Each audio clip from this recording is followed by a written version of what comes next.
It's no secret that employees and businesses are struggling to adapt to the new reality of work. Almost every survey and research study highlights that people are more stressed, disengaged, and burned out than ever. This is despite billions of dollars being spent each year on wellness, benefits, and employee engagement tools.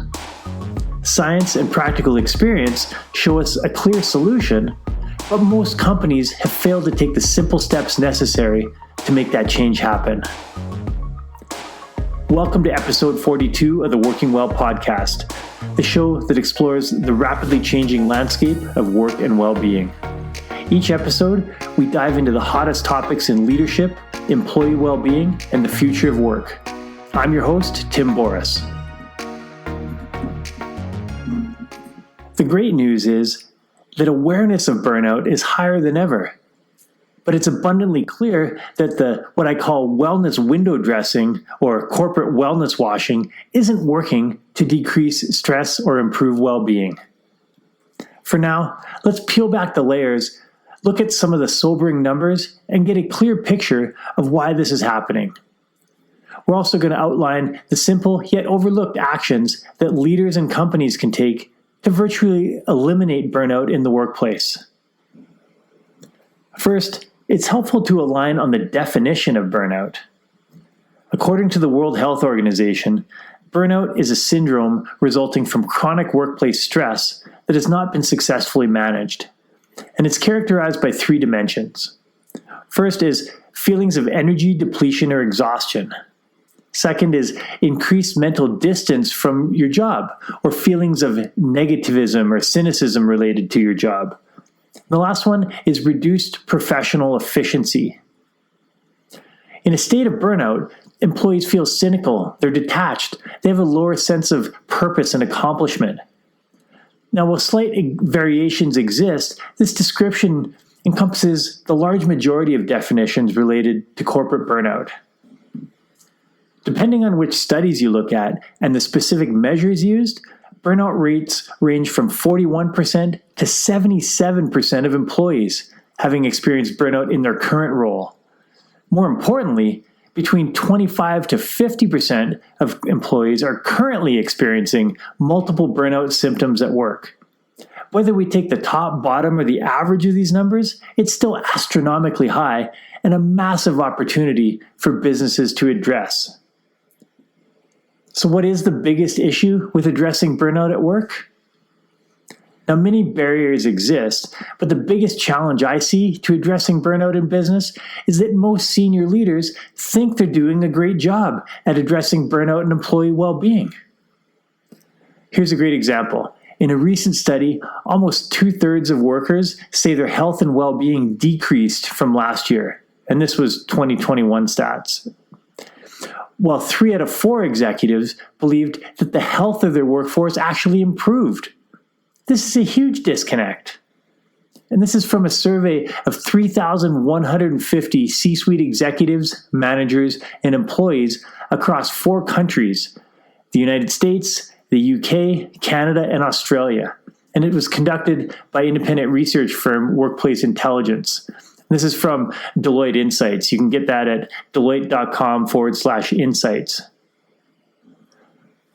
When 2/3 of employees say their well-being decreased, yet 3/4 of managers think it increased, that's a massive leadership blind spot.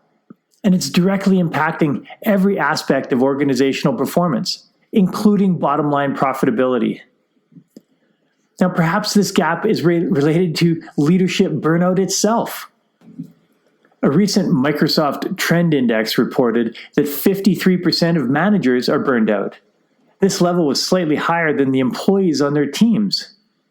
Now, we've all heard the instructions that flight attendants give to, quote, put your own oxygen mask on first. This is just as important in leadership and well-being. If leaders are burnt out, they're less capable of helping their teams and therefore their organization. So who is helping leaders? In most cases, nobody. Leaders often think stress and burnout is simply part of the job at that level. They resign themselves to the grind of work until they burn out or retire. This perpetuates the whole work sucks, but I need to make a living mindset that permeates so much of today's workforce. And it's at the heart of the opportunity available to us as a society. There's a way to have success financially, in business, and be a healthy, happy, thriving person. Sadly, Erica Ko, in an interview with Harvard Business Review, highlights that the burnout rates continue to increase, despite many organizations elevating burnout to what she calls a C-suite priority. It's true, companies are making a larger effort to support employees, but the current methods are largely ineffective. This is in large part to the previously mentioned mindset around wellness in business. McKinsey highlights that burnout impacts individuals across all industries and hierarchical levels in an organization. While this is true, without handling burnout, workplace culture and mindset at the C level will remain the same. Let's look a bit at what the causes of burnout are. While there's no single cause of burnout and many factors contribute to the overall impact, the most common factors in the burnout equation are excessive workload, unrealistic deadlines, long working hours, lack of support, lack of role clarity and expectations, low level of control or autonomy over your work, dysfunctional workplace dynamics, i.e. toxic workplace, and neglecting self-care habits. Think about that list and think about what ones you've experienced. What ones are your team members experiencing? For most people, probably a large number of those. The fact is, so many people are burnt out and stressed out, and it's not being handled. So what does this mean for business results? Aside from decreased productivity, lower job satisfaction, increased absenteeism, massive presenteeism, higher turnover, and lower company profits, the factors contributing to burnout simply, they make work suck. At the most basic level, healthy, happy, engaged employees produce a higher quality of work over a longer period, and they enjoy the process much more than those who are sick, unhealthy, stressed, and burnt out. Therefore, reducing stress and burnout while increasing health, happiness, and well-being is highly profitable for companies over the long term. Of course, this means investing in the well-being and performance of people over a longer time frame, beyond the next 1 or 2 quarters. This is nothing new, but companies are failing to capitalize on the opportunity by relying on old, outdated methodologies or failing to follow through with consistency and integrity. What can leaders and employees do about it? As you may be starting to figure out, leadership is at the heart of reducing and ultimately preventing burnout. The first step is shifting mindset on 3 separate levels.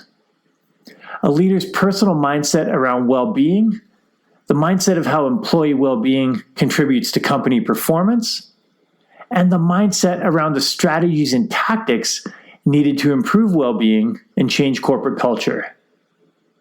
So let's look at the first one of those. So step 1, personal well-being mindset. The first step is for leaders to look in the mirror and determine whether they are healthy, happy, engaged, and fulfilled in their life and work. If the answer is no, this has to be the first area of focus. Until this improves, they will be unable to bring their best to their family, their team, and the company. This is where I began my career 30 plus years ago, and what inspired me to begin working with companies. I saw thousands of senior level leaders stressed out, burnt out, and broken down both mentally and physically from their work. The process of helping these professionals get back to thriving opened my eyes to the broken model of how companies and leaders treat their people. All right, let's look at step 2, corporate performance mindset. Yes, businesses exist to generate profits, and leaders are hired to drive results for the organization and shareholders. However, This can be accomplished in a number of ways. Currently, most leaders follow a traditional human resources model, where despite many changes in messaging, people are viewed as tools to accomplish business results. Wellness in this model is something that people are responsible for individually and ideally on their own time. Performance management conversations happen when people mess up and are regarded with fear and trepidation by most employees. This command and control style of leadership often intimidates, divides, and disengages people over time, though it can sometimes produce good short-term results, i.e., quarterly financials. This type of leader generally protects power, control, and information. They want everyone to follow directions, never question authority, and to fall in line. Therefore, employees tend to fly under the radar. They don't want to stick their head up for fearing of having it chopped off. Despite sometimes producing positive financial results, it's not efficient, it's rarely sustainable, and it takes a massive toll on people in the business, along with the long-term operational expenses, such as turnover and safety, and decreases in innovation and creativity. In these companies, typically less is spent on research and development and staying ahead of the curve. The more effective way to benefit people and the business is through people-focused performance leadership. This style produces exceptional long-term results by building people up, helping them learn, grow, contribute, and be heard while understanding the positive impact this has on business performance, things like profitability, operations, quality, safety, retention, recruiting, and so much more. Leaders that help employees feel included and respected while empowering them to do their best work each day and express themselves as unique and valued humans, these leaders will be the catalyst for their team members to thrive and continue gaining momentum over the long term. While this sounds great, it also requires humility and a completely different mindset from the leader. To know you don't have all the answers and to be okay with that. To rethink your role as a leader. To realize that your role is to guide, lead, inspire, provide the tools, resources, environment, and compelling vision that brings out the best of those around you. To celebrate their wins, not to claim them as your own. Even with high workloads and a fast pace, burnout is almost non-existent in workplaces like this. I know, I've been there, I've experienced it, and I've seen it in many of my client companies. The issue is that few leaders have been trained and consistently rewarded to lead this way. In order for people across the organization to thrive outside the scope of rockstar leaders, this style of leadership must be operationalized through the business. This starts with the executive leadership team and is the key to improving well-being and decreasing burnout. Now, step 3 in our 3-part change process is to upend status quo strategies and tactics. The issues identified in this step are what I've termed the wellness curveball or the well-being curveball. Companies are aware of the issue, burnout, mental health, turnover, low engagement. They've invested the time, the money, and the effort in adding tools and resources to address wellness. They're marketing these tools to employees and the greater market to show how great their workplace is and how much they care about people. And they feel they've done their job by checking all the right boxes for wellness. However, they're not tracking the results that matter. To put it simply, the game has changed, but companies are expecting different results from the same old strategies and tactics. This was glaringly evident when the pandemic hit in March 2020. To address the challenges of a remote workforce that was simultaneously managing this avalanche of changes, fears, uncertainties, companies simply increased their benefits coverage. Now, while this is a great gesture, it did little to address the real issues or to move the needle on results for people or organizations. It just cost the company more money for minimal long-term value. It's like seeing a drowning person, then cheering them on and reminding them that the life preserver is on the wall over there if they choose to access it. It's been over 3 years since the start of the pandemic, and yet companies are still throwing more of the same resources at wellness and wondering why things haven't improved. Employees don't need another resilience workshop, a mental health app, DEIB seminar, or lunchtime yoga class. They need a systemic overhaul of how companies think, how they speak, how leaders act with regards to well-being.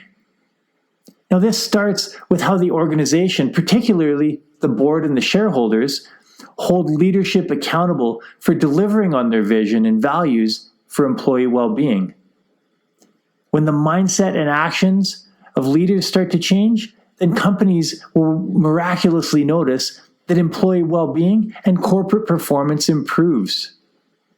We see this in so many companies already, yet other companies are not making that shift. So what are some additional strategies for preventing and mitigating burnout at work? Well, at the heart of reversing and preventing burnout is just to prioritize employee well-being. But companies keep falling for the wellness curveball. Harvard Business Review emphasizes the importance of creating a supportive and inclusive work environment that promotes work-life balance and values employee feedback. Research from McKinsey highlights the role of effective leadership in managing burnout.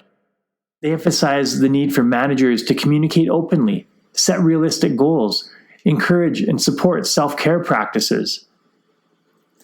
Deloitte's annual workplace status report encourages implementation of well-being programs that prioritize mental health, stress management, and resilience-building skills.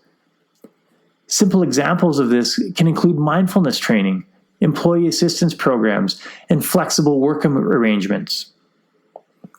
McKinsey also encourages regular breaks, promoting a culture of recognition and appreciation, and fostering social connections among employees as additional strategies that can combat burnout. It all sounds fantastic, but companies already know this, and they have many of the pieces of the puzzle in place. The missing piece is why companies are doing this in the first place. Without leaders being bought into the concept of well-being as a business driver and seeing it as more than simply some amenities and perks to offer, then all the wellness amenities in the world will fail. At worst, some leaders view wellness initiatives as time-wasting perks for slackers who can't cut it in the real world of work. Now, in case you think I'm being overly dramatic, I've heard senior leaders and some employees talk this way. It speaks to the invasiveness of the nose to the grindstone mentality in corporate culture and why work sucks for far too many people. Logically, we know this isn't helpful, but it's not changing as fast as it needs to. So here are some action steps that you can use to reduce burnout and improve employee well-being. Now, I've created a short summary of actions that leaders and employees can take that are going to minimize burnout while improving well-being and performance. Let's start with C-suite leaders. Begin shifting your mindset in each of the 3 mindset areas. Then help your team shift their mindset. Now, in case you forgot, those 3 areas are, number 1, personal well-being mindset. Number 2, corporate performance mindset. And number 3 is the removal of the status quo strategies and tactics. The next key action is to learn and understand the difference between wellness and well-being. Wellness consists of tools and tactics. Well-being is the outcome and feeling that people have as a result of their interactions with these tools and tactics. In other words, you improve well-being by practicing wellness. That's a very important distinction that a lot of people get confused. Instead of just trying to implement wellness initiatives, start to measure the outcome of improved well-being. That will move the needle. The next action step is to prioritize employee well-being by strategically addressing each of the 8 areas of wellness within your organization. These 8 areas are physical, emotional, intellectual, spiritual, environmental, financial, social, and occupational. Now, you're going to see lots of different models out there, and some get combined into other areas into a 4 or 5 part model. But this covers the general scope and is important to understand that each of these areas need to be addressed in some aspect or another. Some companies are going to focus on some more than others. That's okay. Whatever is important to your values and your mission and your goals in your organization is where you put the lion's share of time into. All right, next action step, and this is a big one. Help leaders and employees across the organization build key skills and habits in each area of wellness, including in their job-related technical skills. Common skills include mindset, resilience, mental and physical health, success habits, goal setting, communication, organizational expectations, role requirements, and so much more. This is important because a lot of these areas get neglected, or they are done as one-and-done trainings. And we know that habit change takes time. So being able to help your leaders consistently and effectively teach their teams, well, first of all, help your leaders learn those skills, and then help them teach their teams how to build those skills and implement them on a day-to-day basis. The next action step. Create a supportive, inclusive, psychologically safe, and collaborative workplace culture based on shared vision and values. Next one, hold leaders across the organization accountable for demonstrating these values and actions each day, even if there are short-term challenges and setbacks in making the necessary behavior changes. As individuals, prioritize self and personal care habits on a daily basis. This is even better and more effective when leaders and organizations actively and visually model and support this in the workplace. There's nothing worse than leaders telling you, hey, take your self-care day, spend some time on self-care, and they're not modeling it themselves. Because employees aren't stupid. They know that what the actual corporate culture is versus the marketed corporate culture. And that the more disconnect between those areas, the higher the stress level and the more disengagement you're going to see. Next one is advocate for change in the workplace. As an employee, seek workplaces that provide the environment for well-being. As a leader, act each day to build the well-being of your team. This alone will begin to reduce burnout. As a C-level executive, you have the loudest and most influential voice. Use it wisely to do good and create change. And the last one, hire a chief well-being officer, whether full-time or fractionally, that is separate from HR and a vital and functional member of the senior executive team. This is a game changer and something that smart organizations are starting to do. We've covered a lot, and you're probably getting the picture that workplace burnout is a complex issue. It's one that requires the focus and attention from individuals, from leaders, and from organizations and boards. We're at an important crossroads where companies can continue doing the same thing and expecting different results, or they can take a hard look in the mirror, one that's needed to change the underlying organizational structures, the business systems, and the leadership strategies that lead to burnout. Deloitte, McKinsey, Harvard Business Review, and many other highly regarded organizations and research institutions have been able to back up the increasingly positive statistics with a variety of successful case studies. Each one demonstrates the tremendous value in understanding and addressing workplace burnout. But this doesn't come from more wellness initiatives. It comes from changing leadership mindset and doing the deep, hard work that's required to dismantle status quo ways of doing things, status quo corporate culture, and building a new culture based on new leadership actions, new mindset from C-suite. It's been proven that by recognizing the causes and consequences of burnout and implementing targeted strategies, organizations can create healthier workplace environments, ones that promote employee well-being, productivity, and retention. But it goes much further than this. Companies must change why they implement these changes, as well as how leaders think and act each day. Remember, shifting mindset is the first step. Without this, nothing else matters. That wraps up another episode of the Working Well podcast. If you enjoyed the show, please rate, review, and subscribe wherever you get your podcasts. Now, which guests would you like to see featured on the show? Message me through LinkedIn or on the contact page of timboris.com. Thank you for tuning in. I'm Tim Boris with Fresh Wellness Group and look forward to seeing you on the next episode.